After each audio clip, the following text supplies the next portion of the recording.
ہے کہ کچھ برس پہلے تک پاکستان جیسے قدامت پسند معاشرے میں اولڈ ہومز کا تصور تک نہ تھا، مگر شاید وقت اتنی تیزی سے بدل رہا ہے یا پھر ہماری اخلاقی قدریں اس قدر انحطاط کا شکار ہیں کہ ان بزرگوں کے لیے نہ تو ہمارے پاس دلوں میں جگہ ہے نہ گھروں میں۔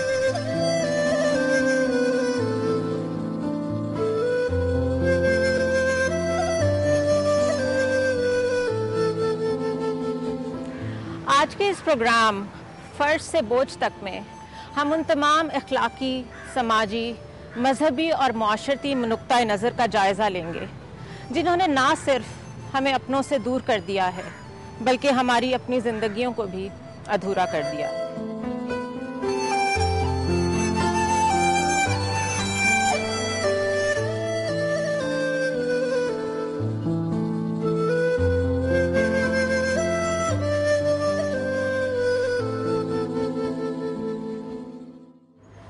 پاکستانی معاشرے میں والدین کی عزت و تکریم کا ایک بہت واضح تصور موجود ہے۔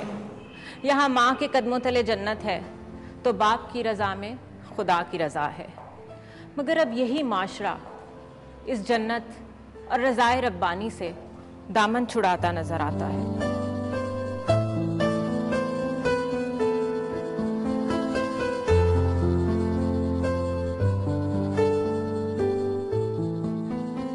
دیکھیے، ہمارے ہاں اب کچھ سالوں سے ایک سماجی لیول کے اوپر کافی چینج آ رہا ہے۔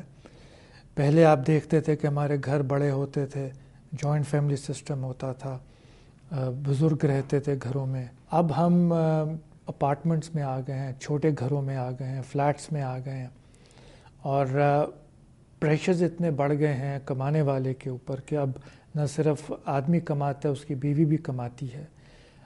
سکولز میں بچے جاتے ہیں، اس کے اتنے اخراجات ہو گئے ہیں کہ اب وہ گھر کو مینٹین کرنے کے لیے ان کی جتنی بھی انکم ہے وہ پوری نہیں ہوتی، چاہے جائے کہ وہ اپنے بزرگوں کا بھی ایکسپنس برداشت کریں۔ ناظرین، معاشرے کی ان بدلتی ہوئی روایات کو اگر ہم نے روکنا ہے اور اس سمت میں جانا ہے جو کہ مشرق کی ایک خوبصورتی تصور کی جاتی تھی، مشرق کی روایات کی مثالیں دی جاتی تھیں، تو اس کے لیے بہت ضروری ہے کہ اہل ذوق کی جو رائے ہے اس کو اہمیت دی جائے۔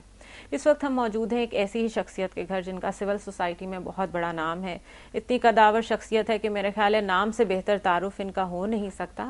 ان سے بات کرتے ہیں۔ اس وقت ہم موجود ہیں بیگم ناصرہ جاوید اقبال کے گھر میں، ان کی رائے جانتے ہیں کہ آخر کیوں ہم بزرگوں سے دور ہوتے جا رہے ہیں، اپنی روایات سے دور ہوتے جا رہے ہیں، اور اس کا حل کیا ہے۔ یہ بتائیے کہ یہ جو اتنا زیادہ ایک فاصلہ ہم دیکھ رہے ہیں اس نسل میں اور پرانی نسل میں، بزرگوں کے ساتھ بیٹھنا بہت کم نظر آتا ہے ہمیں، ان کی بات کو تحمل سے سننا اور اس کو اہمیت دینا، اس کو اپنے اوپر اپلائی کرنا تو بہت دور کی بات ہے، بلکہ ہم یہ دیکھ رہے ہیں کہ بہت کم یہ ٹرینڈ رہ گیا ہے کہ ہم بزرگوں کے ساتھ رہنا پسند کریں۔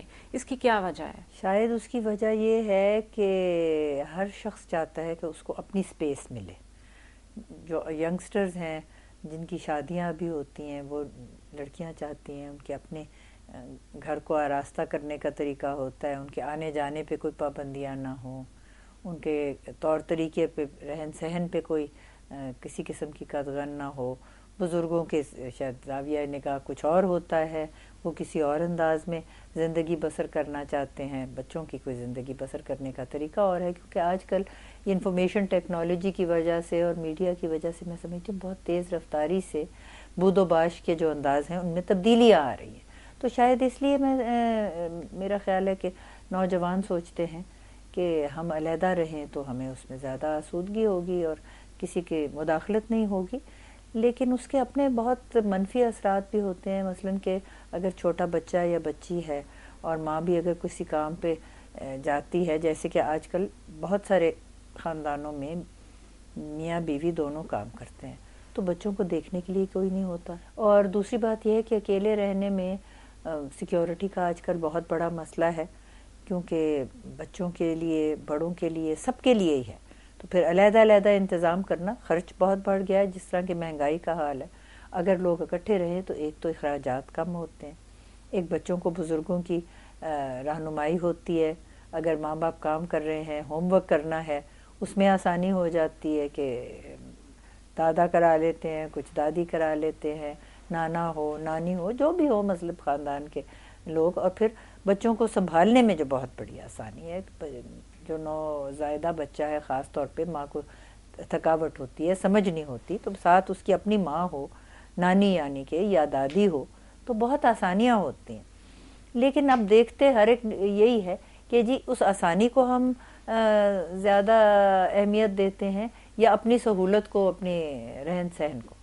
تو یہ دونوں چیزیں ہیں جو بیلنس کرنی پڑتی ہیں. ویسے تو کوئی اس میں برائی بھی نہیں ہے اور کوئی ایسی ناممکن بات بھی نہیں ہے کہ ایک بچہ جو علیحدہ رہتا ہے وہ علیحدہ رہ کے بھی ماں باپ کا خیال رکھ سکتا ہے. لیکن جب 4 یا 5 بیٹے ہوتے ہیں تو کبھی کسی کے گھر ماں باپ کو جانا پڑ رہا ہے، کبھی کسی کے گھر، کوئی ایک مکمل ذمہ داری لینے کو تیار نہیں ہوتا.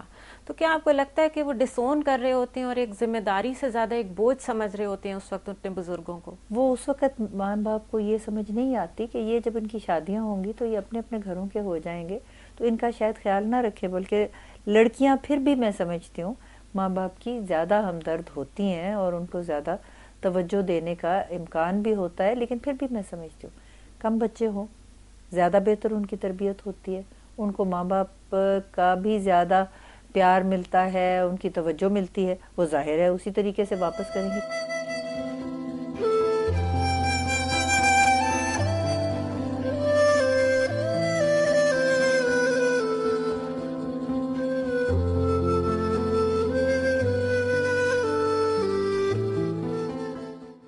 ناظرین، تقلید کوئی بری چیز نہیں، لیکن تقلید وہ بھی اندھی مہلک ثابت ہوتی ہے، دین اور دنیا دونوں تباہ کر دیتی ہے. کیا یہ مغربی معاشرے کی اندھی تقلید تو نہیں کہ ہم نے اپنے خاندان کی بنیادی اکائی یعنی والدین کو اولڈ ہومز میں بھیجنا شروع کر دیا ہے؟ آئیے جانتے ہیں کہ پاکستان جیسے قدامت پسند معاشرے میں اولڈ ہومز کا تصور کہاں سے آیا، دنیا میں خاص طور پہ جنوبی ایشیا میں ان کی کتنی تعداد ہے اور ذمہ دار کون ہے. دیکھتے ہیں کچھ رپورٹس. کراچی میں ہر روز تقریباً 50 بزرگ ایدھی سینٹر کی نظر کر دیے جاتے ہیں. زیادہ تر بچے یہ کہہ کر ایدھی سینٹر میں جمع کراتے ہیں کہ ان کی ذہنی توازن خراب ہے. گزشتہ 5 سالوں میں یہ شرح 50% بڑھ چکی ہے اور اس میں اضافہ ہی ہوتا چلا جا رہا ہے. ایک رپورٹ کے مطابق پاکستان میں اولڈ ہومز اور نرسنگ ہومز کی تعداد بہت تیزی سے بڑھ رہی ہے. ملک اتنی تیزی سے ترقی نہیں کر پا رہا جس تیزی سے یہ سینٹرز کھل رہے ہیں. بولا مجھے بلایا بھی نہیں، مجھے بیگ پکڑایا اور کہتا ہے وہ یہاں چلی جاؤں اندر. میں ڈر کی وجہ سے اندر چلی تو کہنے لگے یہ نہ بتانا کہ میرا کوئی دنیا میں ہے. اب میں جھوٹ کیسے بولوں؟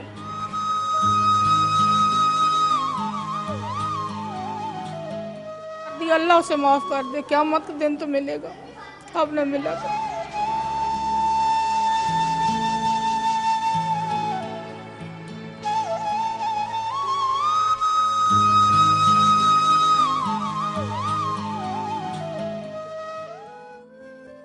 ہر 9واں فرد 60 سال سے زائد عمر کا بزرگ ہے، جبکہ 2050 میں ہر 4تھا انسان بزرگ ہوگا.